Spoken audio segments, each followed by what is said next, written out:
It's an important part of Wisconsin's heritage. Gun deer season is now less than 2 days away, and as the hunt begins, the DNR is on the lookout for the silent killer that continues to thin the herd. NBC 26's Alex Hagan has this special assignment on their battle with chronic wasting disease.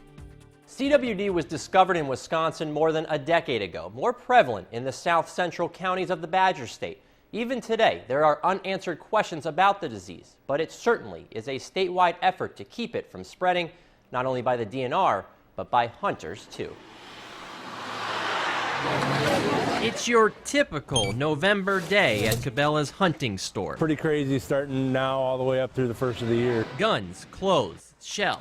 It's all flying off the shelves. Deer season has officially arrived. Definitely an uptick on the everybody getting ready. While some get ready, others, like everything's all set. Peter Gard, have been on the hunt for quite some time now, thanks to bow hunting season. Just see a lot more of what's going on about the actual herd and being active with what's going on. But is Gard's and a longtime Wisconsin tradition in jeopardy because of a silent killer that continues to grow in our state? But around here, we haven't seen any signs of anything that would resemble CWD. A good sign for Gard. Targeted sampling.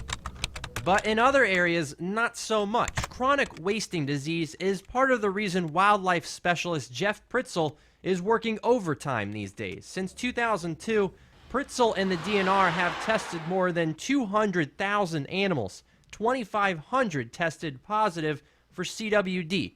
During the past 12 years, the trend in prevalence for adult males in the western and eastern core monitoring areas has risen from about 8% to nearly 25%. It's a problem that hasn't gone away.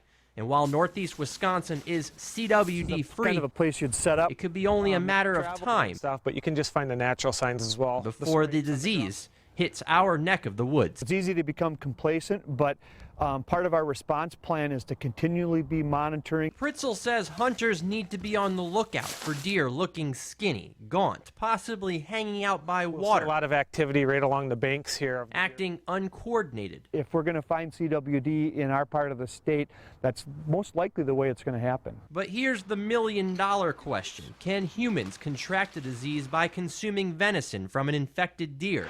Health leaders in Madison say to date there's no evidence. But never say never is the key phrase, warning hunters to avoid contact with the brain, spinal cord, spleen, and lymph nodes when processing deer. Right through here. Which is why hunters like Gard are using caution. I think that the best thing to do is to just follow what the DNR is asking and making sure that if there is any sort of concern about CWD in the area, that we're taking the proper precautions, letting the DNR know. We need to protect that heritage for the long-term future, and the health of that deer herd is critical. Everybody wants a healthy herd of deer in the state because hunting is such a big part of who we are. It's damaging to our deer herd, but also the social and economic stability of our communities. Hunting is a way of life here in the Badger State, and nobody, whether it's your first hunt or your 50th, wants a disease to ruin that. Now, the DNR says it is crucial hunters do not transport deer carcasses to areas outside the county or adjacent counties that the animal was harvested. Alex Hagan, NBC 26.